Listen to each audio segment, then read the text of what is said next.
Hello everyone. Hi, this is Alok Ojha. Welcome to StudyIQ IS English. As you can see on the board, what is today's topic of discussion? Prioritization of history topics. Okay.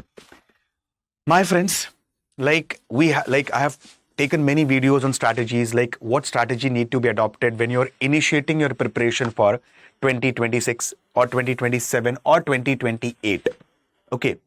So I've talked about a strategy which is called a 60-30-10 strategy, wherein you need to dedicate 60% of your time for specifically the core subject. 30% of your time should be dedicated for current affairs. And apart from this, 10% of your time should be compulsorily dedicated for solving the MCQs, the PYQs, and the most important one, answer writing. Our today's point of discussion is what topics to be focused upon if you're attempting your prelims 2026. Okay, how to approach history and which topics you cannot afford to miss at any cost. So that is the core of today's discussion. And herein I would be focusing on the topics of ancient India, medieval India, and modern India, where you cannot miss these topics at any cost. Okay, so please stick in the video till the end. I'm pretty sure it would be a very helpful video for you guys if you're attempting for 2026. Apart from this, I would be coming with a detailed timetable on how do you approach your prelims 2026, not only from the perspective of history, but from the overall perspective. How much time do you need to dedicate for history, economy, polity, geography and environment? How to approach the current affairs? Is it necessary to read the Yojana and Kurukshetra magazines? How to make a short notes of these magazines? So I would be coming up with a detailed video on that as well in the coming sessions.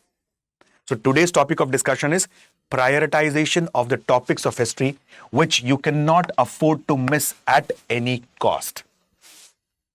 Okay? First thing. Let's begin with ancient Indian history, and I'll also give you examples how the question crop up in the examination.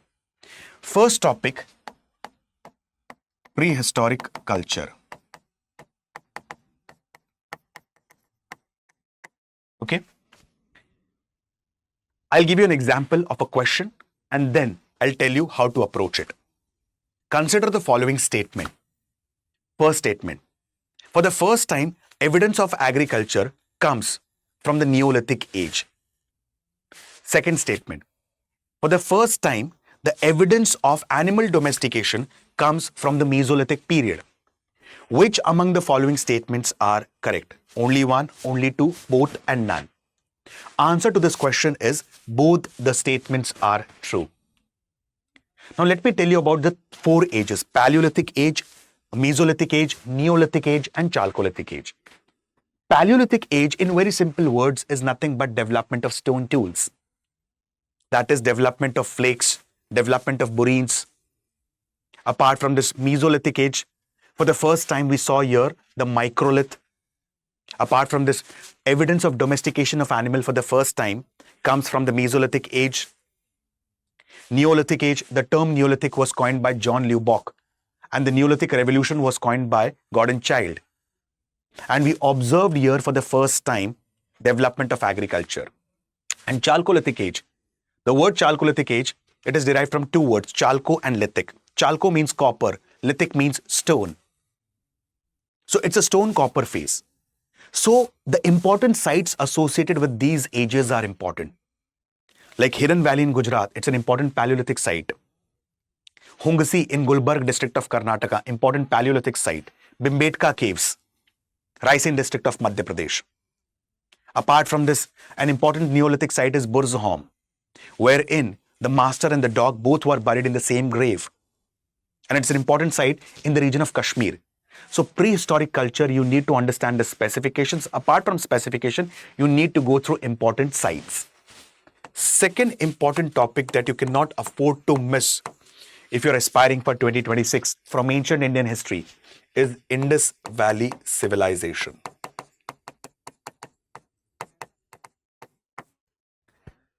Now, there were four civilizations that were contemporary to each other, and all these civilizations were located on the banks of some or the other river.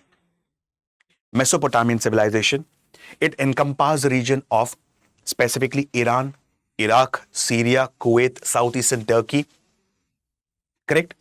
And it is located on the banks of Tigris and Euphrates River. Egyptian civilization on the banks of river Nile. Chinese civilization on the banks of river Yellow or Wangho. And finally comes Indus Valley civilization. So, precisely, go for reading the town planning in quite depth and detail. What is the concept of citadel? What is the concept of great granary? What is the concept of great bath? What was the structure of the roads? Very important one. Another important thing that you cannot afford to miss in Indus Valley civilization is important sites. Water conservation system have been observed for the first time at which site? So it was observed at the site of Dholavira, which in local language is called as Kotada Timba and is located in Gujarat. Which among the following Indus Valley civilization is also referred as Manchester of IVC? So it is Lothal. Which among the following Indus Valley civilization exhibit Proto-Harappan as well as Harappan cultural phase? So it is Banavali, which is located in Haryana, and the other one is Kalibangan, which is located in Hanumangarh district of Rajasthan. Apart from this, what are the important findings from Harappa, Mohenjo-daro, Kalibangan, Lothal, Surkotada, Dholavira, Desalpur? Then Sinoli, Balu, Chanhudaro, Kot DG, Manda, which is located in Jammu and Kashmir, Mundigak and Shortugai, which are the sites in Afghanistan, Rakhigadi. So please go through important sites and question can crop up from this section as well. Apart from this, seals, pottery, religion, script, all these sections are also important from Indus Valley civilization. Then comes Vedic civilization.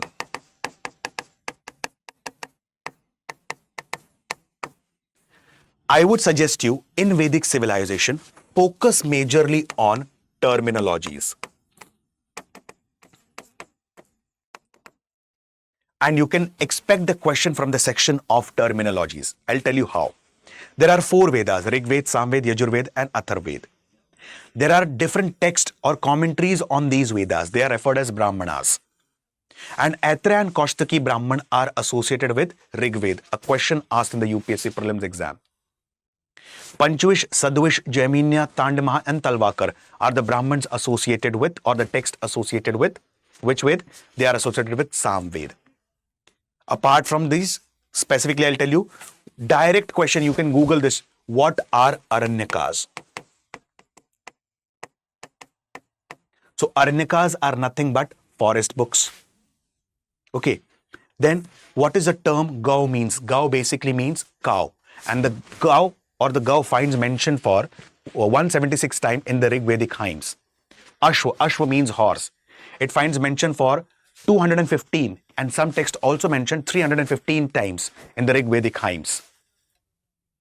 So terminologies are important. What is Nishak? Nishak means gold coin. What is Nishak Grieve? Gold ornaments. Okay, what is Masa? Masa means pulses. Godhum, that is wheat. Akshat Tandul or Vrihi, that is rice. Ikshu, that is sugarcane. Correct? So terminologies are very important. Apart from this, Vedic literature part is also important. And the most important one, questions can crop up from the section of Upanishads as well. I'll give you an example. This has a question that has been asked in the UPSC Prelims examination. The dialogue between 13-year-old boy Nachiket and Yam, that is god of death, finds mention in which of the following Upanishads? So it finds mention in Katha Upanishad. Okay. Apart from this, the concept of Tattvamasi finds mention in which Upanishad? Okay. It finds the mention in specifically Chanda Yoga Upanishad. Vasudeva Kutumbam, which Upanishad? Maha Upanishad. So please go through the section of Upanishad. Also go through the section of Vedanga, limb of Vedas. There are 6 limb of Vedas. And apart from this, comparative analysis of early Vedic society, also referred as Rig Vedic society and later Vedic society. Okay? Questions can crop up from this section in the form of terminologies. Next section that you cannot afford to miss is Mahajanpad.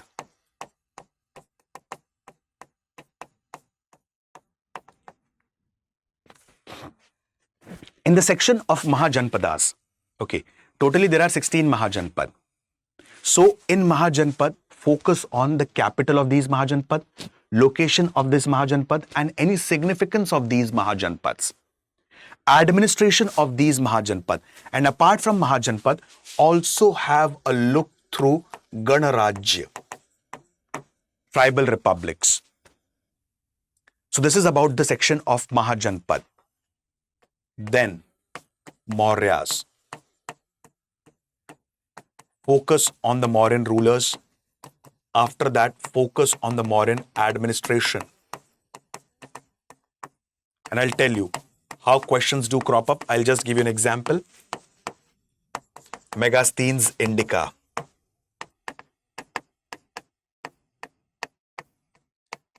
I will also give you the example how the questions crop up in the prelims examination. Now, Chandragupta Maurya, he laid the foundation of Mauryan Empire.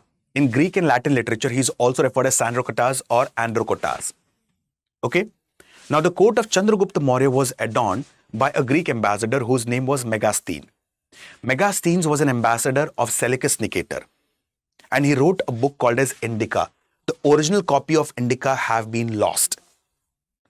During the end of his reign, Chandragupta Maurya became the follower of Jainism. And how do we come to know about this? Through a Jain text which is referred as Paristhiti Parvan, written by Hemchandra. So the most important aspect here is what? The literature part.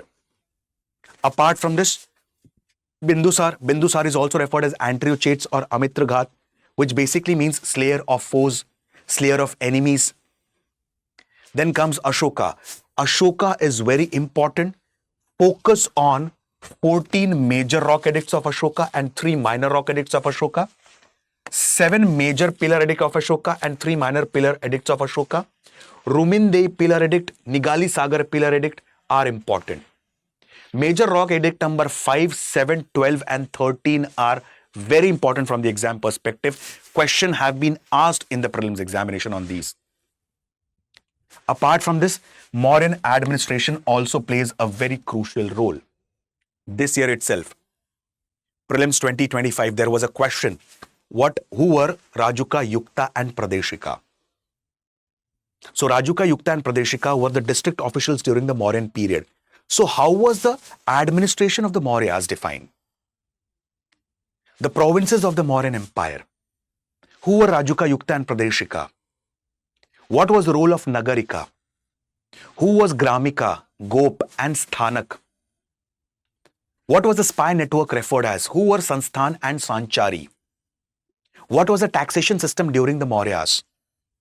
All these concepts and again, terminologies are important. You cannot miss them. Megasthenes Indica, again in UPSC prelims examination, there have been a question. Okay, like as per Megasthene, the Indian society was divided into 7 classes. Okay, Arthashastra, Kautilya's Arthashastra, it can be considered as a first book on geopolitics as well. It comprises of specifically 380 karikas, 6,000 shlokas, 15 adhikarnas, 150 chapters, 180 topics. So again here, there are many terminologies as a part of Kautilya's Arthashastra. Okay, like specifically speaking, as a part of Kautilya's Arthashastra, what is Dand? What is Kosh? What is Mitra? What is Durg?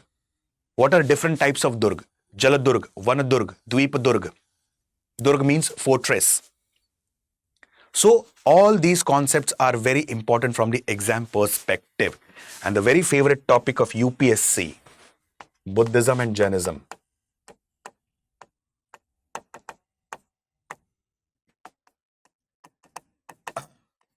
And what topics do you need to focus on Buddhism?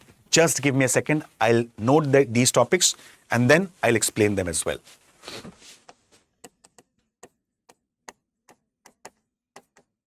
Siddharth to Buddha.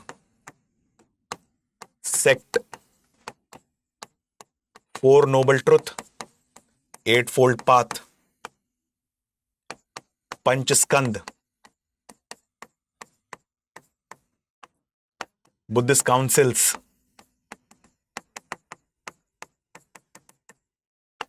Tripitakas. Bodhisattvas. If you want, guys, you can note it down along with me.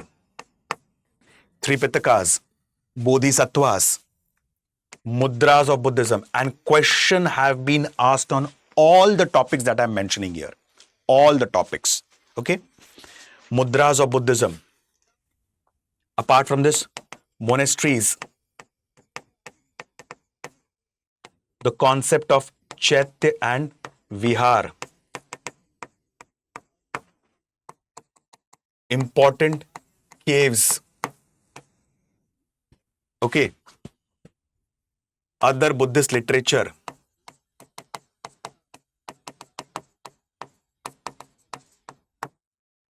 Schools of art.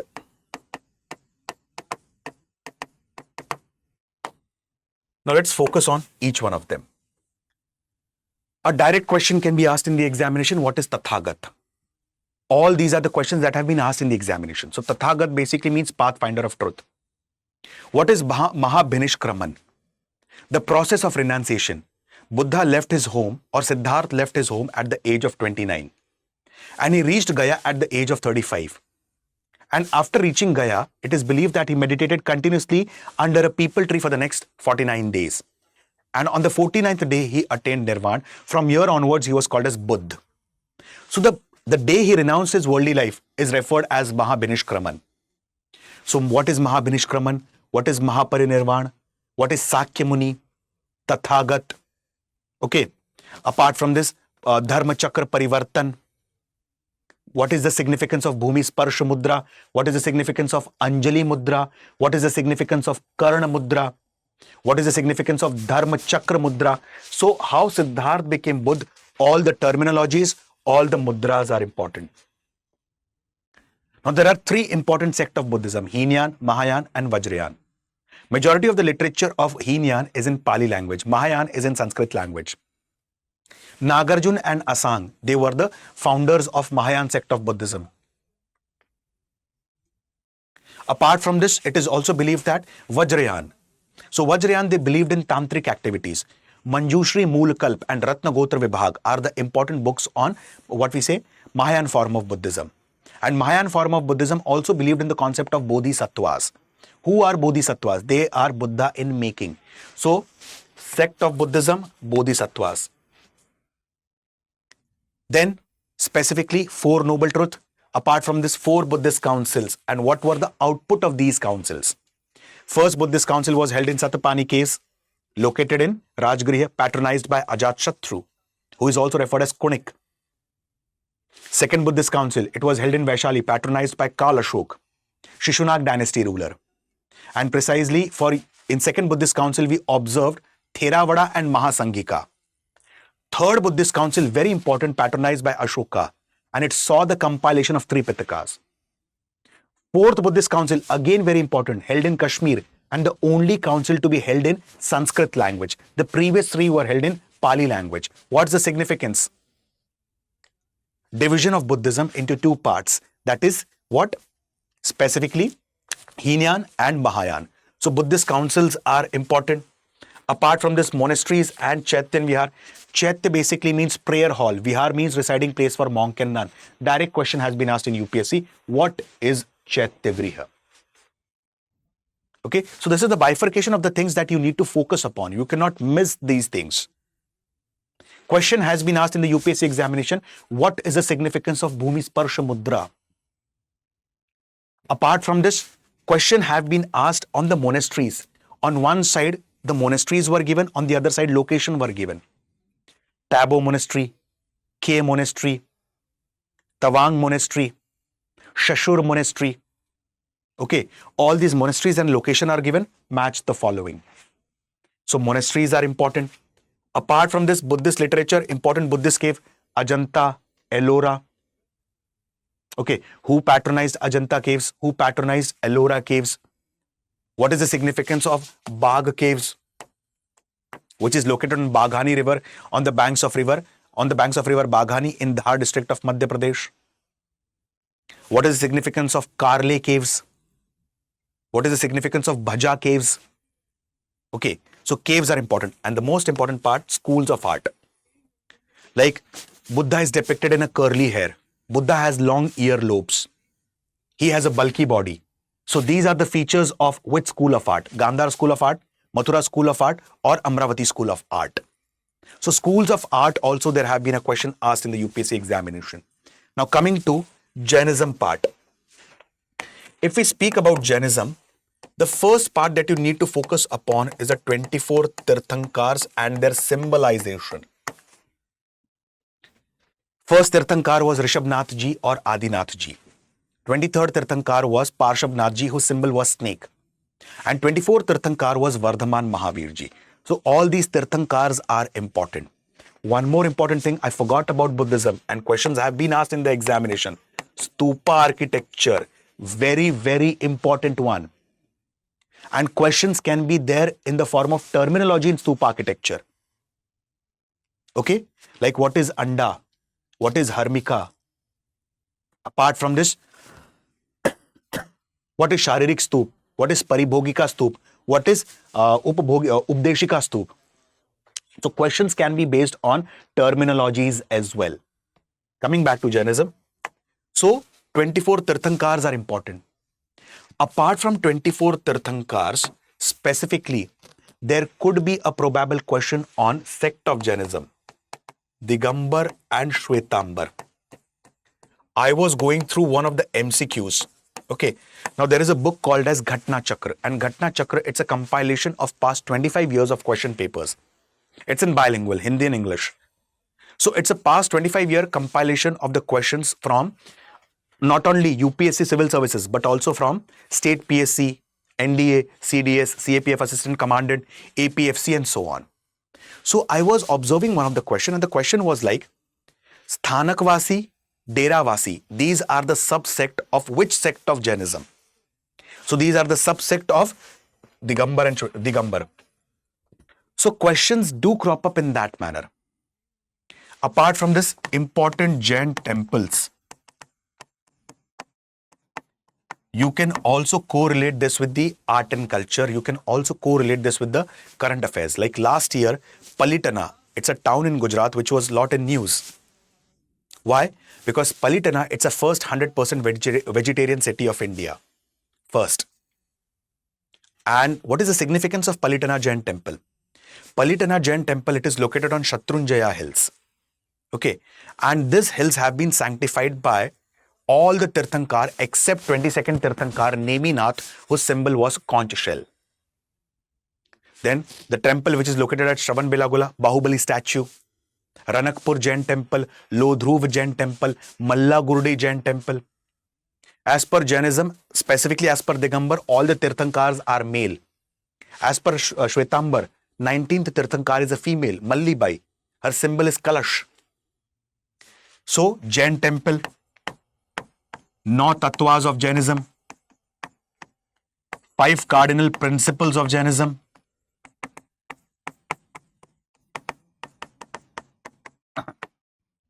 Jain literature,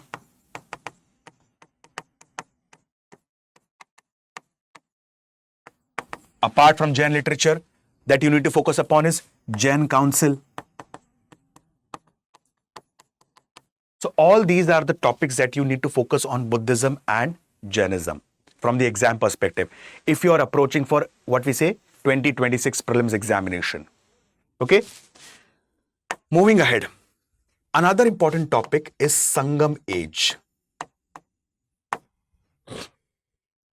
Now in Sangam age, what all aspects do we need to focus upon? 3 Sangam. Sangam text, Sangam dynasties and administration. Let me give you an example. The first Sangam was held in Old Madurai. Second Sangam was held in Kapadapuram, specifically in Tirunelveli district of Tamil Nadu. And in second Sangam, a book called as Tolka PM was composed. Tolka PM, it's a first book on Tamil grammar. Direct question in the examination, what is Tolka PM? It's a book on Tamil grammar, composed by Tolka PR. Third Sangam was held in Madurai. Important Sangam text that you need to prefer specifically is what? Shilpadikaram, written by Ilangu Adigal. Mani Meklai, written by poet Satanar of Madurai. Then Kundal Kesi, written by Nath Kuthanar. What is the terminology for Ittu Togai? What is Kurunji? What is Palai? Marutham, Niyathal. All these terminologies are important. Then focus on Sangam dynasties, Cholas, Cheras and Pandyas. Now, what was the election system of Cholas called as? So, terminologies are very important in the Sangam age. Like, I'll give you a small example. Kudavolai system.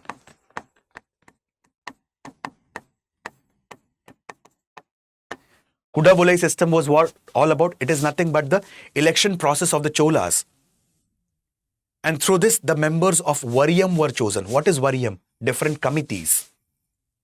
So in Sangam age, you have to focus on terminologies. Another important topic that you need to focus is Guptas. Rulers, and in Gupta, most important part, literature. Which among the following are the dramas of Kalidas? Which among the following are the poems of Kalidas? Okay, so precisely speaking, Ritu Samhar, Meghdootam, then Ritu Samhar, Meghdootam, then Kumar Sambhav, Raghuvansham, these are poems of Kalidas. Vikramavashiyam, Abhigyan Shakuntalam, Malvika Agnimitram, all these are dramas of Kalidas. What was the literature of Dandin? What was the literature of Bhasa? So literature part is important. Although it is factual, please go through that at least once. Then comes Gupta's administration. Taxation system, everything. What was the provinces during Gupta period referred as? It was referred as Bhukti. Bhukti was headed by whom? Provincial governor referred as Uparikas. What is Vishaya? So all these are the concepts that are very important from the Guptas. Gupta literature, Gupta rulers, Gupta administration, apart from this, temple architecture, and specifically Nagara school of architecture. So these are the important topics that you guys need to focus upon precisely in ancient India. Okay. Now the question will come in your mind, sir, what about the other topics such as Shungas, Kanvas, Satwahan, Kushan, okay, then Sakas, post-Gupta such as Pushyabhuti dynasty or Harshvardhan, they are also important. But these are the major topics that you cannot afford to miss at any cost.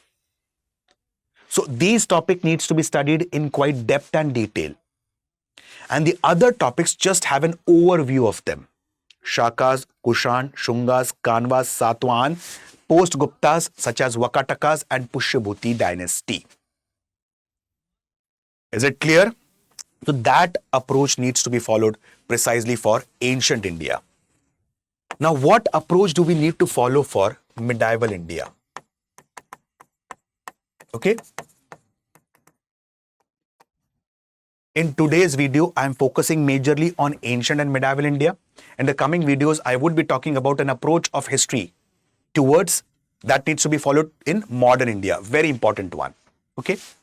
So in medieval India, the first topic that you need to focus upon is Delhi Sultanate.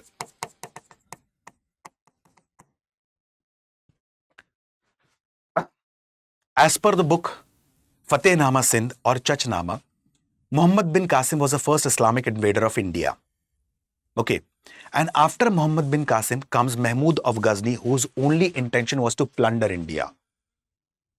He had conducted 17 raids in India. And we find this in the mentions of Firdausi, Utbi, and so on. These were the court historians of Mahmud of Ghazni. Mahmud of Ghazni was followed by whom? Muhammad Ghori. And Muhammad Ghori had left two slaves in India. One was Qutbuddin Aibak, other was Bakhtiyar Khilji. Bakhtiyar Khilji was known for destroying different universities such as Nalanda University, which was epitome of wisdom and knowledge. So specifically, then Qutbuddin Aibak, he laid the foundation of an important dynasty, which is also referred as slave dynasty or Mamluk dynasty. So Qutbuddin Aibak, he kept his capital at Lahore, not at Delhi. Okay, Qutbuddin Aibak, it is believed that specifically Qutbuddin Aibak, he initiated the construction of Qutub Minar. He is also referred as Lakh Baksh. Another important ruler of slave dynasty, Shamsuddin Iltutmish. And the two most important systems of Iltutmish was Iqta system and Turkane Chahalgani system. Very important one, appointing 40 powerful nobles. Then, the policy of appointing non-Turkish was adopted by Razia Sultan. And the most important one, Balban. Balban was known for his policy of blood and iron. He introduced Sajda and Paibo system. He started a Persian festival, Navroz. He assumed the title Zile-Illahi. He abolished Turkane Chahalgani system introduced by Iltutmish. So all these works are important. He started a separate defense department called as Diwan-e-Arz department. After slave dynasty, Khilji dynasty. And the most important part that you need to focus upon is the expeditions led by Alauddin Khilji and administrative reforms adopted by Alauddin Khilji, whose original name was Ali Gurshap. You cannot afford to miss that. What were the market reforms introduced by Alauddin Khilji? Who was Shahanai Mandi? What was the role of intelligence officers such as Barid and Munihan? Okay, so that is important from Khilji's. Tughlaqs. Both are important. That is Muhammad bin Tughlaq and Firoz Shah Tughlaq. Let me give you an example. Ghazi Malik or Ghiyasuddin Tughlaq, he laid the foundation of Tughlaq dynasty.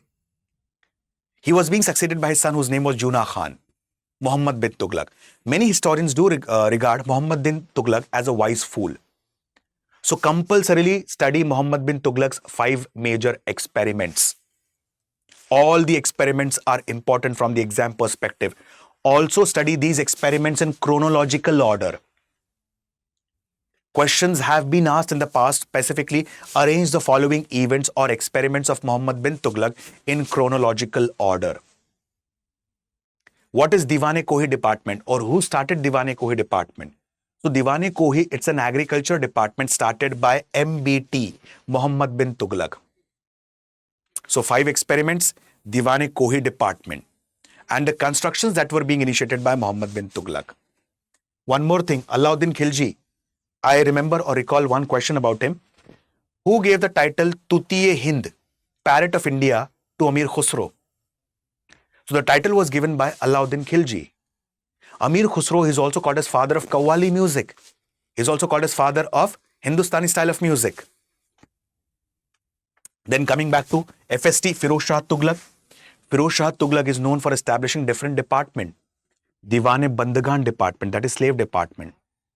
Diwan-e-Ishtiyaq, that is pension department. Diwan-e-Khairat, that is charity department. Okay. Apart from this, he had started free hospital service, which is called as Dar-ul-Shifa or Shifa Khana. Firoz Shah Tughlaq is credited with construction of more than 845 canals. And the Persian word for canal is Rajwah. So terminologies are very important. Then comes Sayyid dynasty and Lodi dynasty. So these dynasties are important from Delhi Sultanate. Apart from this, administration of Delhi Sultanate. Literature part of Delhi Sultanate you cannot afford to miss. Who wrote Tarikh-e-Firoz Shahi? Okay, who wrote Fateh-Nama Sindh? So all these questions are important from the exam perspective. In administration, different department. What is Diwan-e-Mushtaq Raj department all about? What was the role of Diwane Wazirat or Diwane Arz department? What is zakat? Okay. Then what is the system of kham or khum? What is ushra? So all these concepts are very important. Okay. The Biswa land revenue unit measurement started by whom? Alauddin Khilji. So Delhi Sultanate is important. Apart from Delhi Sultanate,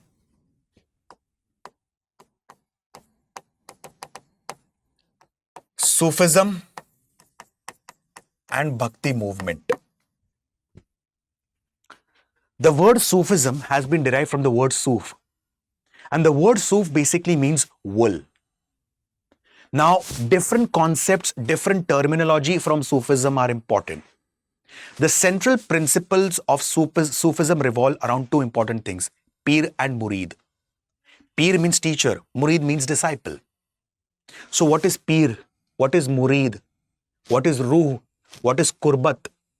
What is Sama? That is musical congregation. What is Khanka? Silsila, Ziyarat, Dargah. So all these terminologies associated with Sufism are important. And the most important part, the difference between different silsilas such as Chishti silsila, Suharwardi silsila, Qadri silsila, Naqshbandi silsila, Nizamuddin Auliya, also referred as Mehboob-e-Illahi, beloved of Allah, belong to which silsila? Okay. Then Sheikh Abdul Qadir Jilani, he belonged to which silsila? What is the difference between Chishti and Suharwardi silsila? What was the region of operation of Chishti silsila and Suharwardi silsila? These questions can crop up in the examination. And Bhakti movement focus on Sagun and Nirgun Bhakti saints.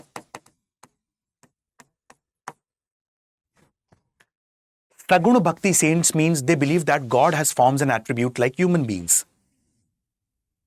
On the other hand, Nirgun Bhakti saints believe that God is formless and without any attributes. Okay, like Ramanand, a Sagun Bhakti saint, Mirabai, a Sagun Bhakti saint. So, what are the different compositions of whom? Mirabai. What are the different compositions of specifically Surdas? Parvati Mangal, Sakhi Mangal are the compositions of whom? These are the compositions of Tulsidas ji.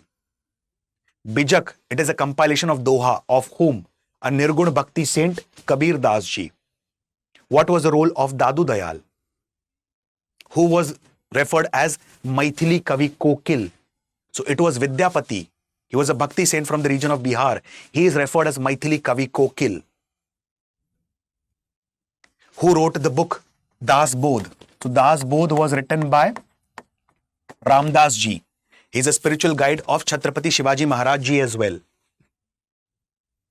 Apart from this, like specifically, was Ramdas ji Dharkari or Varkari? What is the difference between Dharkari and Varkari?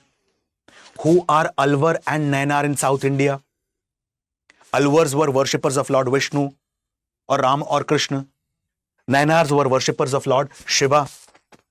So all these concepts you cannot miss. Literature part of Bhakti saints you cannot miss. Then comes the part of Mughals.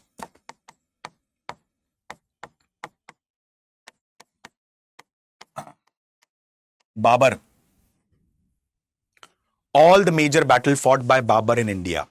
First battle of Panipat, followed by battle of Khanwa near Agra, battle of Chanderi with Medini Rao, then battle of Ghagra. Who wrote Tuzuke Babari? It is written in which language? What is Rumi technique or Tuluguma technique or Arba system used by Babar in first battle of Panipat? Then comes about Humayun. Akbar is very important. Okay. In Akbar, first of all, his military expeditions. How did he conquer the region of Malwa? How did he conquer the region of Gujarat? What policy did Akbar follow towards Rajputs? What was the policy or religious policy adopted by Akbar? What is Ibadat Khana? What is Din-e-Ilahi? What is Mazhar-Nama? Okay. Then Zabti system or Bandobast system of Akbar. What were the peasants? How were the peasants categorized during the time of Akbar? Khuda Kasht, Pahi Kasht and Muzariyam. How was the land categorized during the time of Akbar? Polaj, Parauti, Chachar and Banjar. Okay. Apart from this, specifically, what was the Mansabdari system of Akbar? Navratnas in the court of Akbar. These are important. And between Akbar and Humayun, please do not forget to study about the reforms introduced by Sher Shah Suri. Go through the administrative reforms of Sher Shah Suri. Like the famous Grand Trunk Road, which was later named as Grand Trunk by the Lord Auckland. It was initially called as Sadak-e-Azam, constructed by Sher Shah Suri. The book Padmavat was written by Malik Muhammad Jayasi in Awadhi language, and it was written during the time of Sher Shah Suri, which depicts the life story of Raja Rawal Ratan Singh Ji, Rani Padmini, and whom? Alauddin Khilji. So Akbar. Then comes Jahangir. What is it is believed that the painting reached its epitome during the time of Jahangir. What is Duhaspa Sihaspa system? What is golden chain of justice system? Okay, one more important thing of Akbar. Why was the Akbar's tenure from 1560 to 62 referred as petticoat government? Then Jahangir, after Jahangir, Shahjahan, and after Shahjahan, Alamgir or Aurangzeb. And Mughal administration part you cannot afford to skip. After this, focus on the part of Marathas.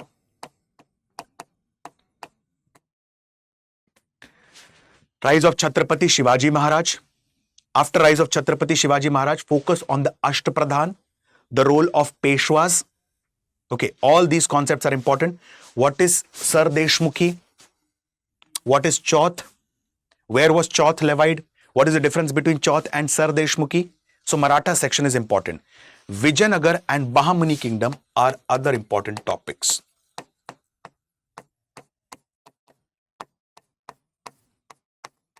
And foreign travelers of ancient and medieval India. Like for example, Muhammad bin Tughlaq, his court was visited by a Moroccan traveler whose name was Ibn Battuta. And Ibn Battuta, he has worked as a Qazi in the court of Muhammad bin Tughlaq for 8 years and wrote a book called as Safarnama Rehla or Kitab-ul Rehla. So foreign travelers part is important. The role of Niccolo. So what has Niccolo written in his travelogues? What has Fahin written in his travelogue? Who was Yun Sang? So all these topics and concepts are very important from the exam perspective. Apart from this, regional kingdoms just have an overview. So there are 5 to 6 important topics of medieval India that you cannot afford to miss. Delhi Sultanate, administration of Delhi Sultanate, Bhakti and Sufi movement, Mughals, administration of Mughals, Marathas, administration of Marathas, Vijayanagar and Bahamani kingdom. And just have an overview of the regional kingdoms. Okay? So these are the topics that you need to focus on ancient and medieval India. In the coming sessions, I would be coming up with a detailed strategy on what timetable needs to be followed for Prelims 2026 and how to approach the most important part, modern India, for Prelims 2026. Okay? So my friends, with this I'll stop my words for the day. See you guys very soon. StudyIQ IAS English has come up with a different batches. And on 18th of November, the batch has been initiated. November batch has been initiated. And the admissions are closing for that batch on 25th of November. So please use the code ALOK LIVE that is also flashing on your screen to get the benefits of these batches. I repeat the code ALOK LIVE. You can go on the website of StudyIQ IAS and there in quite depth and detail you'll get to know about the features of the courses. So admissions for the batches are closing on 25th of November. The batches are available for 2027 and 2028 both. Batches are corely in English language. Okay? So use the code ALOK LIVE to get the benefits of these batches. If you have any kind of a question, doubt, or query, please contact on the number that is flashing on your screen. Apart from this, there is a form, and the link of the form is given in the description in the comment section. So fill that form if you have any query or a doubt. With this, I'll stop my words. Thank you and have a wonderful day. Bye-bye.